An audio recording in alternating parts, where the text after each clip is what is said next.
All right, y'all. It is time to shine. It is time to shine. I'm your host, King Jewelz here, Julian Smartrimple. We are locked and loaded, ready for another edition of the Run the Jewels podcast show and vidcast series. If this is your first time joining us, we appreciate y'all rocking with us today.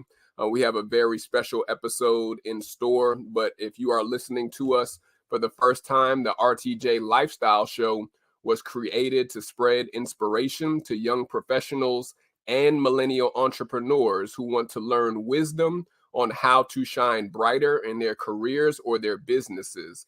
And so thank you for our millennial, our Gen Zers, or even if you're a baby boomer, we still have love for you. But you are now one of our Smart Jewel listeners. And so thank y'all for tuning in for today's episode. You can listen to our previous episodes from season 1 now to season 5, you all the way on any streaming platform that you listen to your favorite podcasts or music artists. Just search for the Run the Jewels podcast show. We are also recently this season taking live Q&A on Wisdom and also on Twitter Spaces. And so if you are one of our Wisdom or Twitter Space listeners, getting exclusive access before this episode premieres, we appreciate y'all rocking with us for our Q&A. If you're interested in being a future guest on the RTJ show, click the link that we're putting in the comment section below now. We only have a couple more slots for this season, but we appreciate all of our VIP jewels that have been rocking with us this season thus far. If you are a dynamic king or a dynamic queen that has a phenomenal testimony, or even if you are a business owner or an entrepreneur, or if you're someone that's trailblazing it and just killing it in your industry that you work in as a professional, feel free to click the link to sign up for our guest interest form that we have, and we'll be able to have our team contact you if you have what it takes to be on our broadcast show. Again, thanks for those who are rocking with us. If you have any questions, feel free to list them in the comments on any of our streaming platforms for our guests, and we'll be able to get to them shortly. And so those are all of my housekeeping to-dos for today's episode, you all. We are diving into another international guest. I came across this queen and also her page, and even she was being interviewed by some other fellow content creators literally on her journey and coming from California, Cali, where I was actually born at, all the way to Ghana, which is in West Africa, specifically right outside of Accra, which is their capital. And so for those who are looking to either acquire land or even real estate in the motherland, or Alkebulan, as what I call it, you definitely are going to be in store for a treat today, and talking to someone who has been there, done that, and even is in the process right now of fully relocating over to West Africa after she acquired land and property in West Africa. And so without further ado, I'm going to introduce you to my very special guest. She goes by the name of Leslie Jones, and I want to introduce you to Miss Leslie Jones, my very special VIP guest today. Leslie, how are you doing? Hi, I am doing great. Thanks for having me. I'm excited. Yes, we appreciate you coming on to share the jewels with us today, Queen. Thank you for taking Thank time you for out of that this. intro. That was a nice Yeah, intro. Thank you. You gassed me up real absolutely. nice. Yeah, we got to give big ups to our guests, especially our international guests that are in different continents and time zones. But what we usually do, Leslie, we allow our guests to tell us a little bit about your background, Leslie, and also where you're originally from, and why is this an Okay. important subject for you to talk to our audience about today? Okay. Well, I was born in Santa Ana, California. I'm a Cali girl. Lived my whole life in California. I went to school. I'm the oldest of 6. Went to college, got my associate's degree in drafting and design technology, and my bachelor's in project and administration. So if you were to tell me that what I'm doing right now, if you would have told me years ago what I'm doing right now, I wouldn't have believed you. But my journey has been very, very interesting, very unorthodox. Just in a nutshell, I was an educational recruiter for ITT Technical Institute. Got laid off in July 2016. Very happy about that. Huge blessing. Okay. And then from there, I pursued acting and modeling. And it was great. Actually, within 10 months, I was in London modeling. I had my first TV appearance, but it wasn't enough to pay the bills. So I got a DM on LinkedIn saying, would you like to relocate and teach English in China? And that's where my whole life changed, because I went to China to teach English and I was able to unplug from the culture. And from that unplugging, I realized that this world is big. It's bigger than what we're taught, because we're programmed in the States. The United States is the number one place to be. It's the number one country. Everyone's dying to get here. So you better stay here and do your best, right? But from unplugging from the culture and moving to China and living there, I said, oh no, I was treated better than I've ever been in China, in a communist country, because teachers there, they're valued more than lawyers and doctors. And so I was just hugely respected. I was treated like a mini celebrity because all I had was melanin. I didn't have to tap dance or sing to get favored, right? I just had to be. And that it was a paradigm shift. And I said, you know what? I'm going to use my skills to contribute to another country. And that's where Ghana came into play. So, yep, that's a quick little story about who I am and why I'm where I am now. I love it. Shout out to our fellow educators. Just like you, Leslie, I'm a fellow educator. I even do virtual and also in person for elementary school students. That's my passion sector, while also doing consulting and podcasting. But definitely, I was even in the process like yourself and going to Fuzhou right before the pandemic began, and was going to go into Shanghai to teach English, because I definitely love Asian and African culture, but specifically in China too. So I know you had a blast out there, especially going to China. Yes. And so for our guests who are just tuning in, we're here for our episode today, How to Acquire Land and Real Estate in Ghana, with Miss Leslie Jones. But Leslie, talk to us about what got you interested in traveling. I know guests that we've had on the show before, some have family that are from international countries, and so they were literally led into traveling at an early age, while other guests, they had to grab passports and really research about different cultures and different countries. But what was your gateway, or what was your connection point to want to even travel abroad?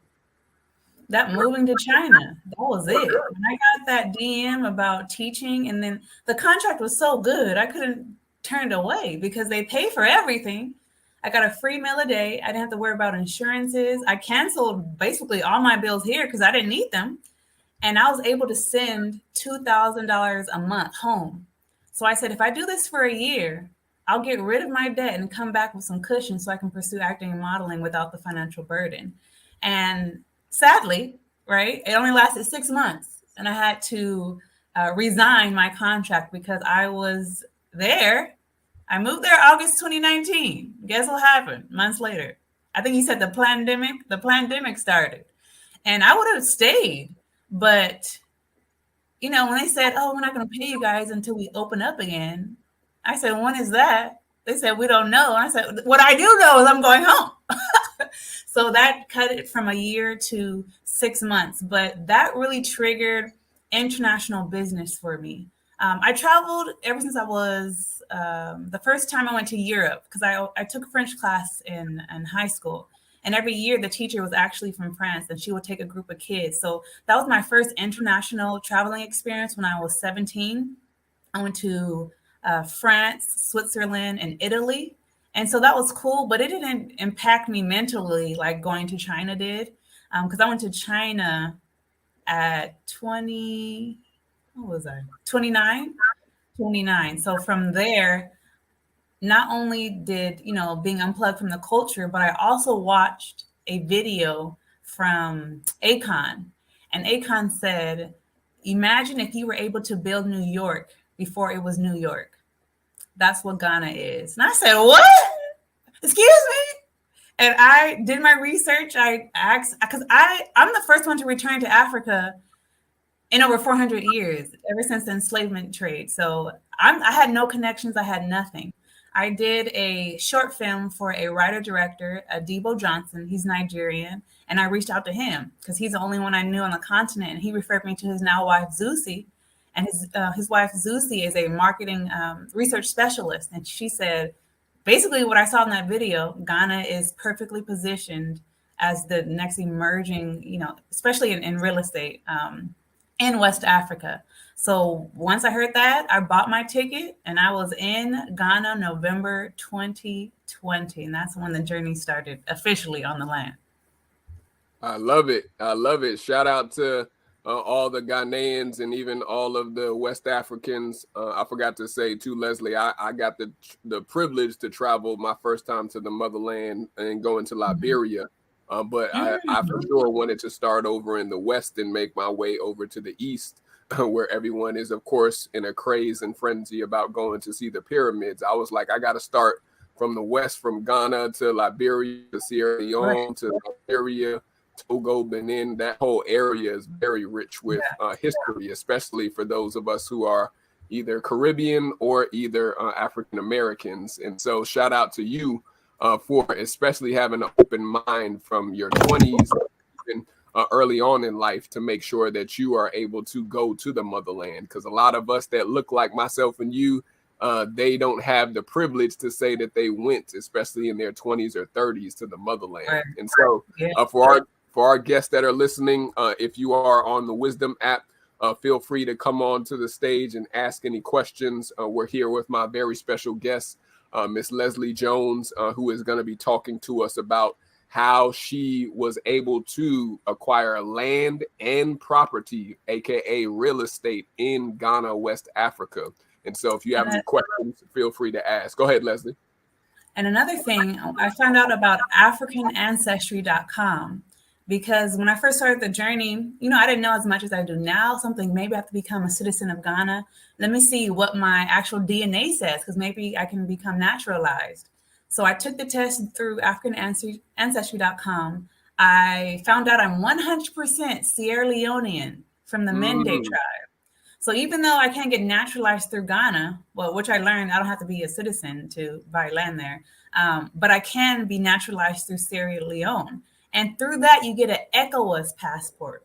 And with the ECOWAS passport, you can travel within 14 West African countries with just that passport. You don't need a visa for every country. You have free range to travel. You can open up banks in whichever country you choose within the 14 West African countries.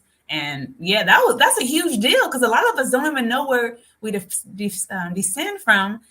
And you might have land already assigned to you just because of your lineage and just because what's in your DNA. So I think that's a really good thing to know. So AfricanAncestry.com and the ECOWAS, ECOWAS. It stands for economic. I'm not even going to try to act like I know what that stands for. I forgot. But if you put ECOWAS, ECOWAS, it will pop up on Google and you get all the information regarding that. Oh, you dropping a ton of jewels right there, Queen. I didn't even know about that piece, especially. So for those that are listening, you definitely better take notes, because we in a study session with Miss Leslie Jones, who is talking to us about how she has been able to acquire land and real estate in Ghana. And shout out to Sierra Leone, too. I think my family, too, Leslie, is by way of Sierra Leone and I think Liberia, too. So that was I was interested in going up there the first time, because my family is West Indian in Trinidad and Tobago. But a lot of our distant relatives, they say that we have roots that are in that Sierra Leone and Liberia territory in West Africa. But shout out to, again, Sierra Leone and also Ghana and all of West Africa, because Leslie's dropping a ton of jewels already for our episode today. Leslie, we're going to let you get a quick commercial break, Queen, so you could relax for a second while we honor our VIP sponsor. Each and every episode, we highlight a sponsor for episodes for small business owners or even brands or entrepreneurs that want to highlight their business or their brand. You could click the link that we're putting in the comment section right now to, again, have your brand and also your business literally broadcast to our international audience for our podcast and Smart Jewelz network. And so let's take a look and see who our VIP sponsor is for today, you all. Let's take a look.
So big up to our VIP sponsor, which comes from none other than Orgain Organic Protein. Orgain Organic Protein is the sponsor for today. We use Orgain with our team, and especially for those who are vegan or plant-based. It's a very clean protein powder, pea protein that you're able to put inside your system. It's not real gritty and things of that nature like a ton of other proteins. And so if you are interested in receiving a discounted rate by being one of our Smart Jewelz listeners, all you have to do is type in SMART, JEWELZ, when you check out with the link that we're putting in the comment section right now. Just use the code SMART, S-M-A-R-T, JEWELZ, and you'll be able to receive, again, a discounted rate with your first order of Orgain Organic Protein. And if you look at a lot of athletes and also entertainers that are more vegan and also plant-based, they swear by Orgain Organic like us. And so shout out to Orgain, our VIP sponsor affiliate for today, you all. But back to you, Leslie. We definitely wanted to highlight our VIP sponsor. But tell us about the process, because your video that I saw from one of the other content creators on YouTube was very in-depth. I loved how you walked people through literally how you were in California. We know that the price of living is crazy high out in Cali. I'm from Oakland, so I know how high up on the totem pole Cali's regular everyday to day living is. And so, like, talk to us about, like, how was your process in even deciding to purchase land out in Ghana, for those who may not know how to acquire land, and like how long did the process take even for you? Got it. So, like I said, I had no connections, so I had to create those connections. And the first thing I did was follow every Ghanaian influencer on YouTube. And whenever they interviewed a real estate, mogul or someone that's, in the industry, I would direct message them. And some of them replied, some of them didn't. But the one that did reply, that's how I ended up getting the beachfront property. So I saw an interview by an influencer. I DM'd this developer, and I would say we went back and forth for a year, because I couldn't afford the land at the time. But I Uber drive. That's like my, at that time, that was my main source of income. So at the time, I'm like, you know what? I can't afford this, but I'm gonna ask him questions and get to know him and see what type of person he is. And so about a year, I would say like 9-10 months went by, and I just asked him questions. What about this? What about that? Because I bought land prior to him, and I was having issues, which I'm sure we'll get into, with this certain estate company. And so he was giving me advice on how to handle them. So that kind of made me more comfortable because I wasn't paying him any money to give me advice to help with this estate company. So he was willing to put in time without me, paying for it. So that was a good sign. That's what made me comfortable. But the process started, I would say, when I came back from China, September, the borders opened up. So once the borders opened up, September 2020, I came in November 2020, looked for land, saw several properties, but it didn't work because, folks, if you're interested in buying land, you can't just roll over there to Ghana and think in the West. So I took my Western mentality over there, thinking that everything is in order, it's regulated. As long as I plan and everything's going to go according to schedule. Oh, no. It's the wild, wild west over here. You hear me? Because even though they have systems in place, they're not regulated. So you can go out of order and do things, and people can do things to you, take your money, exploit you, all this stuff. So I learned the hard way. So regarding the timeline, I came November 2020, didn't buy land, but met someone that worked at the Lands Commission, which really helped me with learning the industry and avoiding certain pitfalls. So December 2020, I said, Leslie, okay, you get the land. What are you gonna do with it, right? And I said, oh my goodness, I need a development project, a timeline, a projection. Like, what am I gonna do once I get this land? Because I was so focused on getting land that I didn't even think what I was gonna do with it. And so for a whole month of December, I bought Revit, which is a software program through Autodesk. That's what I went to school for. And I started designing my development project. So it's a 3-phase development project. And I just took off for a whole month. And what also helped me, take off for a month was we qualified for all that assistant money, right? Because even though I was an Uber driver, we were still considered essential. So I qualified for the unemployment, the self-employed unemployment money. So I was able to get that. And so I was able to take a whole month off just to design my concept. So December 2020, I had my design and I'm like, you know what? Now I officially need land. I went back in February, stayed until March, bought my first property through a middleman, a liaison. Folks, this whole journey is on my YouTube page. It's too much to even go on this podcast, but that has been, I don't even know how to explain it.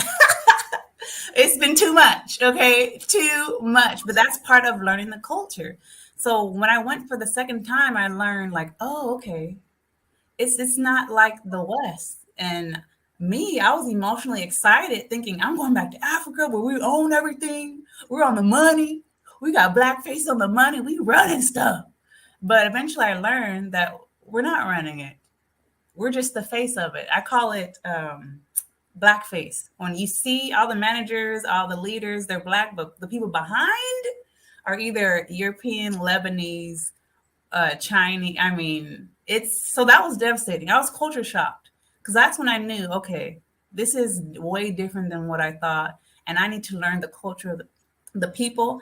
I need to create a networking group. And that's what I did. I created a networking group. So people that wanted land didn't have to go through what I went through. And that's how the journey started. Yeah. Does that answer your question? I think I went off. Yeah, nah. You teaching us, Queen. You talking to us about things that people need to know, because we know that you documented your whole process, especially on your content and even on YouTube specifically. But people, they just need to hear from the person directly from the source, literally, so that they avoid a lot of the mistakes and things that will be issues for people thinking that they can go out there with the Western mindset, like you said. Stay with that point too, right there. Like, what were some of the initial hiccups that you saw outside of course, people trying to take money in USD from folks that they know are American? Like, what are some of the big red flags that people should look out for in order to not get scammed or even to lose out on valuable land or property out there? Right. So I'm gonna touch on the culture. Just know When you show up and if you don't open your mouth, they'll think you're one of them. The second you open your mouth, it's like everything quadruples in price, So of course we cannot talk, right? But just know that's part of the way their mentality is they see us as money. There's a handful that see us as our brothers and sisters coming back, but the majority sees us as money and as opportunity. And for the ladies, some of us are tickets for them to come to the States. Okay. So you got to be aware. So one of the things I did when I first went to, because I noticed every time I had a meeting, I'm dealing with all men. It's very patriarchal in Ghana. I haven't dealt with a woman. So in Ghana, women weren't even allowed to write their names on deeds and documents until the 90s. So they included in their constitution, women can now own land in their name in the 90s. So that already shows you the type of mentality. So when I come to Ghana, I'm going back in time. Okay. So that's just a little bit about the culture. But one thing that you need to know and do before you give your money is a surveyor, to do a site plan, to get a lands commission search.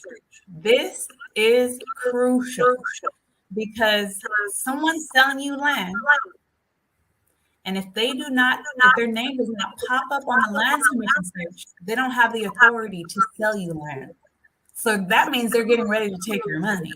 Okay.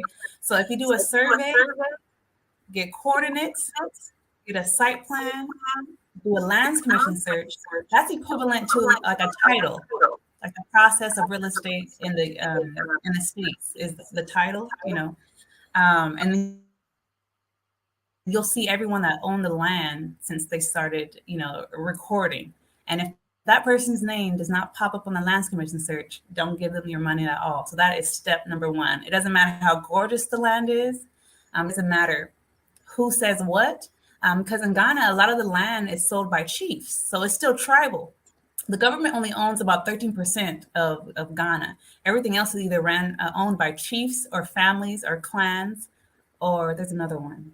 Families, chiefs, clans. I forgot the other one. But anyways, which is cool, which is good in a way because the people still own it. But then if the people aren't educated or if they are all about money, it became an issue to where even chiefs were selling land to multiple people, right? And people are thinking, oh, I got land. I gave money to the chief, it's official.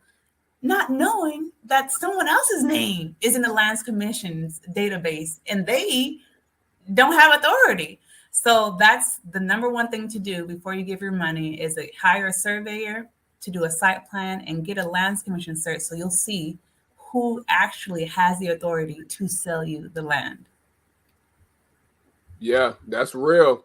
A lot of horror stories I've heard of friends and even certain family friends that literally are purchasing land, and it's like a hustle out there to literally take USD or take pounds all throughout the motherland. And even in Asia, I've heard of literally people selling multiple pieces of land and they're not even the owners out there, but because we don't know the system and the protocol and we thinking it's like in America or Canada or Europe, like it's a process that is pretty legitimized out there to acquire land. We are aimlessly and foolishly sometimes just throwing away money and feeding families and even groups of people based off of our ignorance. And so I'm glad you pointed that out. Stay with that point though too, because I know when you actually captured your content of when you acquired the land, like how was that initial feeling of owning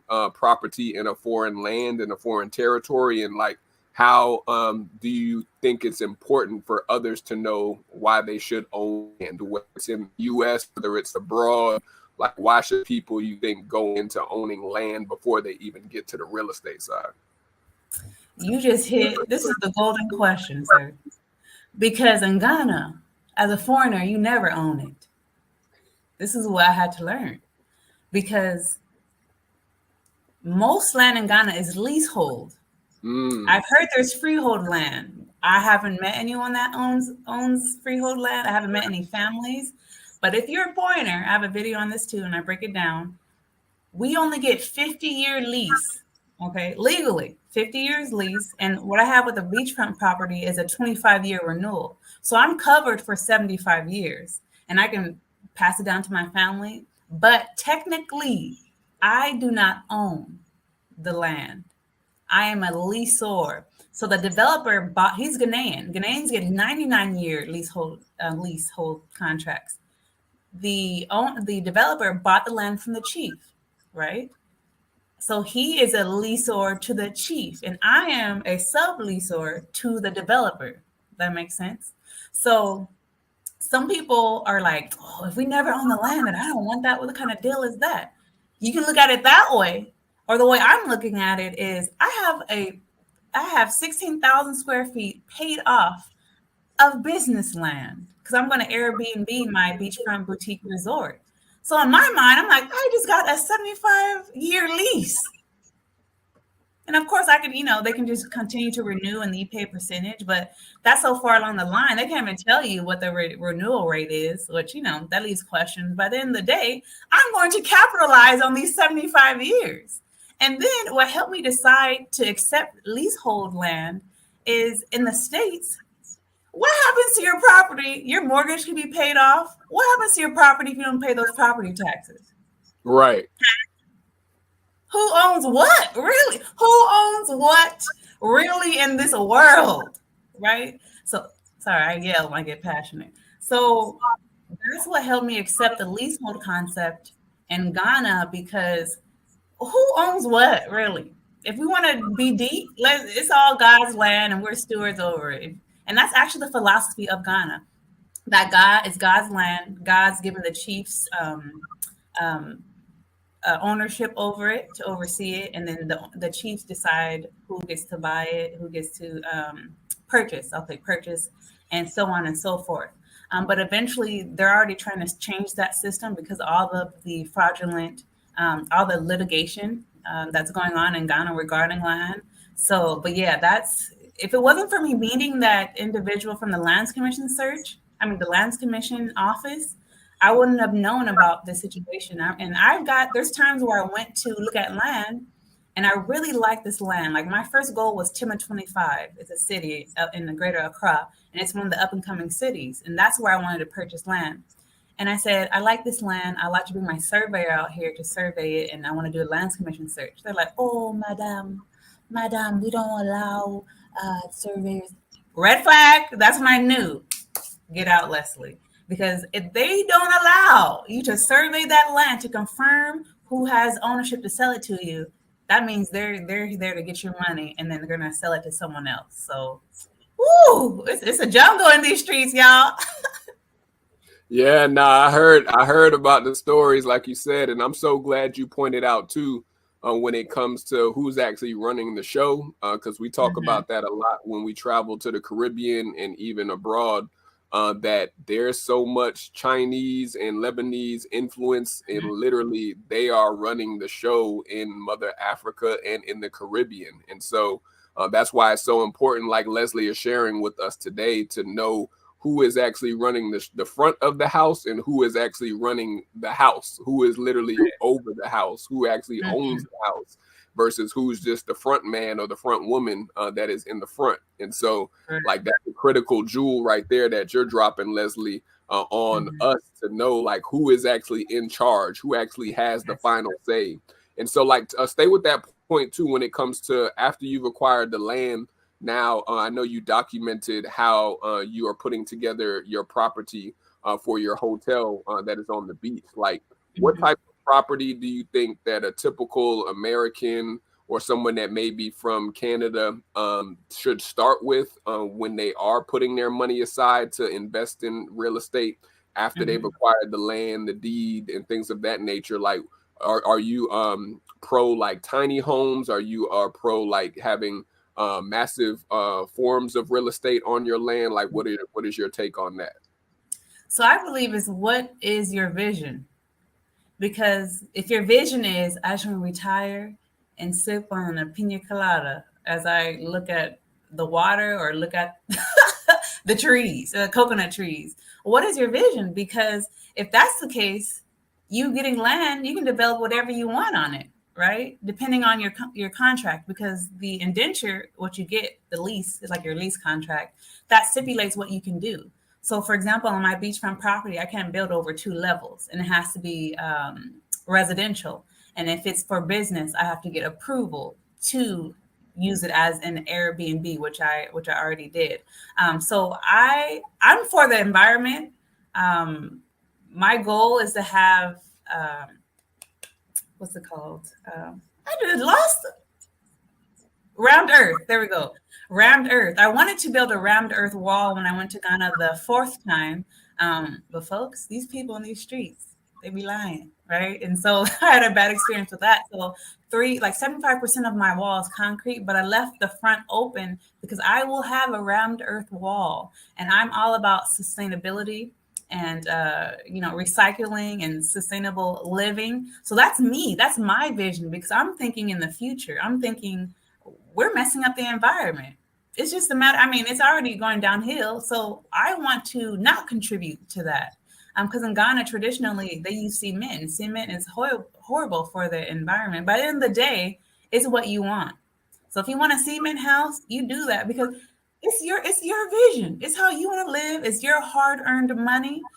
Personally, I want sustainable living, container homes, rammed earth, recycling, because there's a lot of imports, right, from other countries. In Ghana, they have all these containers just wasted away and taking up space. So that's the angle I'm going. But I strongly encourage people to get their vision down, get their why, and create networking groups, get to know people, find where people are have the same vision as you, and build that community. That is what has changed for me, is having a community. Without the community in Ghana that I developed from living on my land in that coconut hut, I wouldn't even accomplish what I have now. Yeah. So whatever your vision is, write the vision down, make it plain. So if you need to raise capital, other people can run with you. But if it's not written down, you can explain it. You ain't going nowhere. Okay. Absolutely. And stay with that point too, because I know in being in Cali and being like, you were raised in Cali, Leslie, or are you from a different state? So you're Cali. So you're Cali born. Yeah, you're Cali born, Cali bred, and I know myself and others who talk about this, like SoCal is different from Northern Cali or NoCal, and so like talk to us about like how has your Cali mindset especially allowed you to navigate the terrain and going to West Africa, especially seeing like how things operate in Cali, which is completely different from in the South where I live in Atlanta. Like, talk to us about how has your Cali mindset helped you, and versus other people who may not be used to hustlers and people who are not street savvy and things of that nature. But how has the Cali mindset helped you in being out in Ghana and learning how the culture is? Very good question. I think it did not help me because, first of all, I'm not from the streets. Let me just say that. Raised in, born in Orange County. My dad was, he's a retired pastor, but he was also a cop for Orange County. My mom was she's in human resources now, but she was in child services. So, I was raised middle class, very comfortable, had a, house with a pool, right? So I don't know the street struggle, right? So I was raised very developed. Everything is convenient in Cali, especially Los Angeles, Orange County, San Bernardino County. Very convenient. I had my car at 15, just living the comfortable life because of the work my parents put in. So when I went to Ghana, my friends from Atlanta and from the South, they loved Ghana. They're like, this is so great. And I'm thinking, it's going to be so great. I get there, and I'm like, what the hell is this? Like, because I'm from Los Angeles, palm trees and everything. So I'm thinking everything is smooth when I go over there because that's what I see on YouTube, right? Because they make YouTube in Ghana look good because Ghana is oversold and they know they oversell it. So when I landed there, my Western mentality, my Cali girl mentality came with me. And so when I got there, I was culture shocked. I'm just like, what's up with the streets? Why are the streets not developed? I don't understand this. Why is it so hard to get from one place to another? Public transport. I mean, what is the issue here? But my friends from the South were like, this is just how this is kind of like Atlanta. This is kind of like Texas. This is kind of like Louisiana. So I'm thinking, no wonder you guys love it so much, because it's more rustic, what I'm not used to. So I had to adjust my mind and understand that this is not California.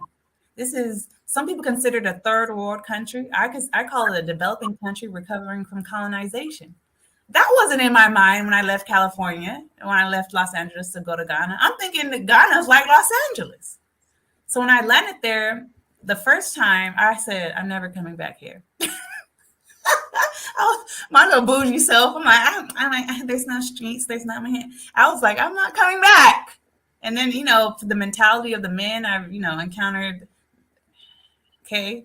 So my Cali life did not help me when it comes to going to a West African country. So I wish I had a better answer, or an answer that said, you keeping it real right there, Queen. I know it's a whole different ball game, especially being from the U.S. and going out to any place outside of the U.S. territories.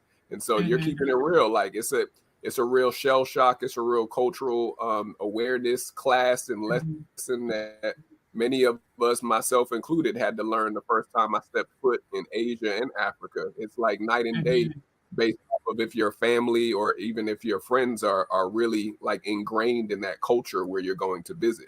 And so I know we only have you just for a short amount of time just left, but tell us like, what are some of your goals? And also, what are some of your vision in order to build up your real estate out there in Ghana? Especially, I know you talk about it on your channel, but what are some of your goals and your dreams and your vision? And how can others dream big in purchasing land and real estate out in West Africa? Right. So my initial vision was a 3-phase project. The first phase is going to be a beachfront boutique resort with 2 semi-detached townhomes. So that's 4 units altogether, 3 rooms, 2.5 bathrooms in each unit, and simply gorgeous. I already partnered up with an architectural firm. I have renderings, I have architectural drawings, completely just gorgeous. I have the layout for phase 2, which is a 20-unit condominium, like a complex. And so that's 10 semi-detached living spaces with the same layout. And then the third division is, I would need probably an acre or 2, maybe even more. But the phase 3 is designed. I designed it by hand, but I don't have renderings and architectural designs like phase 1 and 2. But phase 3 is going to be a multi-unit. That's going to be more of like condominiums, studios, 1 bed, 2 bedrooms, 3 bedrooms. So it's going to be a mixture of it, because in Ghana, they have a housing deficiency. Let me reword that. It's not that they have a deficiency. They have a deficiency in affordability. So one thing Ghana should strongly consider is sustainable design and making it affordable, because there's a lot of nice places out here. Empty. You hear me? Empty. Because if you're coming from China or Europe and everything is in US, the yuan or the euro, right? The people of the country can't afford it because they're barely making money. Now, there is well-to-do people in Ghana, but the majority are barely making money. They can't even afford those units that people are coming and building. So I want to, by phase 3, I want to do that complex to where different people at different income salaries can afford something. But at first, I need to cater to the diaspora to generate that income so I can make a complex that is affordable living. So the first 2 phases they're gonna be affordable luxury. But after that, once I get a nice little heap of cash, I want to cater to sustainable living and, catering to the people with the average income. Yeah. And so that's your question. The second part was how you could acquire land. Was that the second question? Yeah, just in reference to, like, you were hitting it on the head right at the end, like what What should people dream big of going out to the motherland and purchasing real estate or purchasing land for themselves? Like, why should people like dream big instead of just keeping it in a box of staying in the US or staying in Canada or wherever they may live? Okay. So one of the revelations I had was I was Uber driving and I had a passenger from Kenya. And at that time, Trump was president. And, I'm having conversations with all of my passengers. And they said, you know what? Trump being in office scares me. This is what the Kenyan man said. He said, I have property given to me from my grandparents. I can just go over there in Airbnb and just live and have income coming in. At that moment, I asked myself, Leslie, what do you and your family have if all hell breaks loose in the States, right? To the point where we're just like, we got to get out of here. And I said, oh my goodness, nothing. We've been in the States for over 400 years building this country. And I said, oh, I'm going back and I'm going to create an option for my family. Now, my family never goes to Africa and they never step foot in any of my project and any of the phases. It's all good because this is about options. Dream big for options. Dream big for generational wealth. Now, what I want to, before we end, say the beachfront land I have right now, there's an indenture and then there's the deed. Indenture is that agreement I made that says I have 50 years, 25-year renewable. I can build above 2 floors, right? So technically I could build right now, but I'm not building on the land until I get my deed, which says I have basically the most power I have over that land, to where I don't even have to include the developer in my decision making once I get that deed. Let's say if I wanted to sell it, I don't have to talk to him anymore. I can sell it and create my own indenture between that potential purchaser and myself. So until then, I said I have to raise capital for my project. And the indenture is not enough because one of my potential investors were like, don't even present to us without your deed because that indenture means nothing. And this is why it means nothing. I'm on my second indenture. The first one was not registerable. The second one was not registerable. And now I'm in limbo because I found out that the front portion of where the beach is, the waterfront, he didn't have authority to sell. So my 16,000 square feet, 800 square feet of it, he didn't have authority to sell me. Come to find out, it's the whole strip of the beach land. So now he has to register that land in order for me to start my process again, because I already started registering, but once that popped up, it got halted. And now I have to wait for the developer to finish his registration so I can continue my registration. So that's why I haven't built yet. And so who knows how long it'll take, because in Ghana, they have a thing, it takes time. So hopefully he'll be done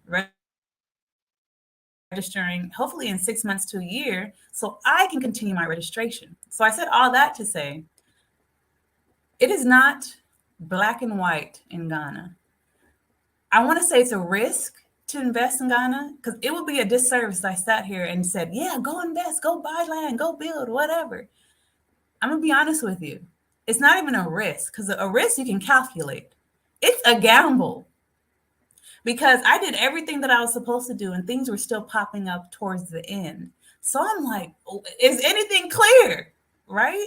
And that's why it's so important to, yes, do your due diligence, but make sure you have that community of people that can advise you. Because to go over there as a lone ranger, like I did at first, I mean, it was an experience. I got to record it, which is cool. But if I were to go back, I would have never started this journey without a lawyer and never gave my money without the site plan and the lands commission search. So do I encourage people to go look into Ghana? Yes.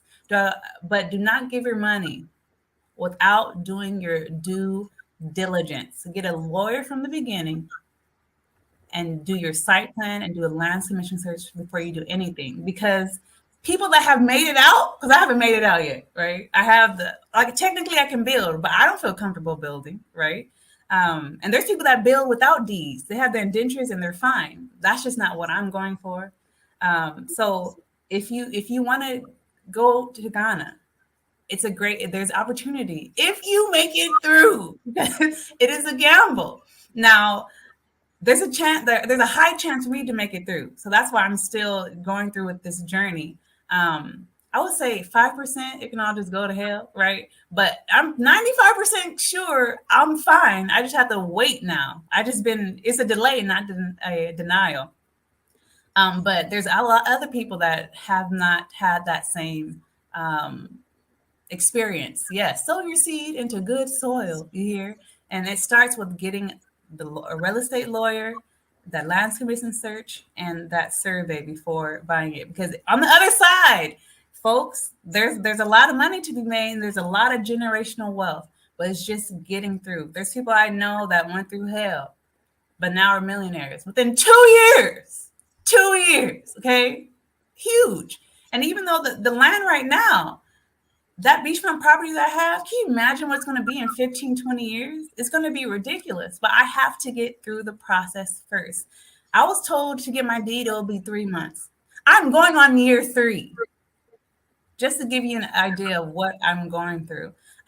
So yes, continue to dream big, but do your due diligence and become emotionally stable, because a lot of us are excited to go back to the motherland, right? But I've made bad decisions because I was emotionally unstable, too excited, and didn't follow the process when it comes to the first land I bought. And that's a whole different story. But the beachfront land, that's what I'm 95% confident about, that I will make it through, and it will be worth all the 3+ years that I went through to get there. So yes. No, that's real. That's a jewel in itself right there. You got to go through the whole entire process, like Leslie is telling us, you all. That's jewels that Leslie is dropping on us in the final quarter, in the final hour, you all. She's telling us to hang on, don't give up, and you got to make sure that you count the cost, most importantly. But Leslie, we've made it to the end of our interview today, and as we have all of our guests do, we always allow the guests to leave a final jewel or a final piece of wisdom with our audience. We talked about how you became even interested in wanting to travel and even own property and real estate in Ghana. We talked about your process of what you went through from beginning, and even you're still in the process phase right now. What would be a final jewel that you would want to leave with the audience on how to acquire land and real estate in Ghana? Okay. My last word will be to the single ladies and that's listening, right? Because culturally, Ghana's different. It's very patriarchal. It's a man's world. It's just, that's what it is. And I learned the hard way. Okay. So I would advise, us as women, we're visionaries. We've been fighting in the States for our rights since the 20s. But let me iterate that was a white woman's battle that we got included in, right? It has always been partnership within the traditional African family. Let that be known. But since we were thrown in the States, we kind of took on their issues. But at the end of the day, we still have ancestors that fought for, equal pay, a lot of things that we're still fighting for. But we have a voice in the States. We can protest in the streets as women and not have to worry about something that happens to us. Or we can go in a business deal. We can go in an office and not have to worry about, being assaulted or something. So just to piggyback a little bit, I was assaulted by a man from an estate company where I bought my first land. And so that made me realize, like, oh, this is a different playing field. I can't just go by myself to certain places. Now, there are successful women, right? But the successful women that have reached out to me said they now have to hire men to do things for them because of the patriarchy. So the 5th time I came to Ghana, I'm here right now, I made sure I had a man with me for when I go certain places. So my caretaker that oversees the land now, my beachfront property, he's my driver.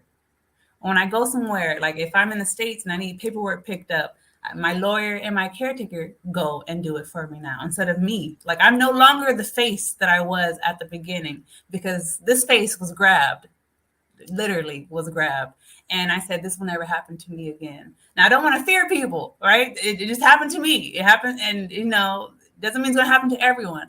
But for my strong melanated women out there, Be wise. You can't just roll out there and do whatever you want in whatever way. Just be strategic in how you handle business and deal with these,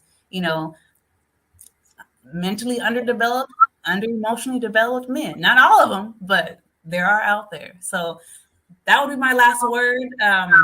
Also, partnership. If you're married and you go out there, it's going to be easier for you. It just either accept it or you don't. But if you're single and you're a boss woman, just make sure you're strategic in your approach in business in Ghana. Yeah, that's an excellent final jewel right there, Queen. We always got to lift up the queens, especially here on our podcast and our broadcast. And so make sure you are staying safe no matter where you are. But if you've enjoyed today's episode with myself and Leslie, before we go, feel free to sow a seed. We always believe in sowing seed into good soil. There's 3 ways to sow. You can Cash App a donation or a seed at SMART, SMART, JEWELZ, or you can click the link that we're putting in the comment section to purchase some of our new merch, or even to become a monthly Patreon with us. Leslie, how can people stay in contact with you if they have any questions? Yes, I am Leslie Jones. That's my YouTube, that's my Instagram, that's my Twitter. But YouTube is my main playground. I also have a website, www.vision-reality.com. There is a contact section on that list. You can even join my email list. I do sell kente cloth. So some people are like, man, I don't have money to buy land. But folks, you can buy some hand-woven authentic kente cloth. The history of it is just amazing. So on my website, it goes over the history of it, what is kente cloth. So you can still get a piece of the motherland until you're able to buy or purchase land in Africa. But I am Leslie Jones on YouTube is my main playground. Absolutely. Thank you so much, Leslie. I'm going to say a quick prayer over you, Queen, and then let you enjoy the rest of your day, if that's okay. It is more than okay. Perfect. Father, I just want to thank you for Leslie and also for her mission, her purpose, and even for her knowledge that she dropped on us and our audience today. We thank you for her passion in wanting to serve and even wanting to help and even to build other communities and like minds. And so we ask you to guide her as she goes upon the rest of her journey in acquiring real estate, acquiring future businesses, even new partnerships. We pray that you will bless her with the right connections, the right international leaders that she can network and build with. And we pray that you will keep her safe along this journey and also order her steps. I love you, Father. I thank you for this time with us, sharing and also being able to have her teach us today how to acquire land in Ghana. And we pray that you will bless her 100-fold for what she's given. May she receive 100-fold. And it's in Jesus, Yeshua's name, I give all the glory to. Amen.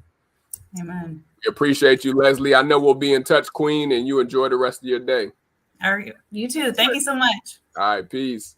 All right, y'all. I'm going to do some final jewels for thought. Leslie gave you the blueprint and the playbook, but you got to be able to get in the game and implement it. You can't be on the sidelines. You have to get in the game and implement what you see and what you hear. You can't be just listening to information. You have to apply it. Stay connected with us on all social media platforms that you see on the screen and www.smartjewelsenterprises.org to see what we have cooking in the pot for the rest of this season. And King Jewelz is signing out. Y'all be blessed, stay hydrated, and go and shine bright.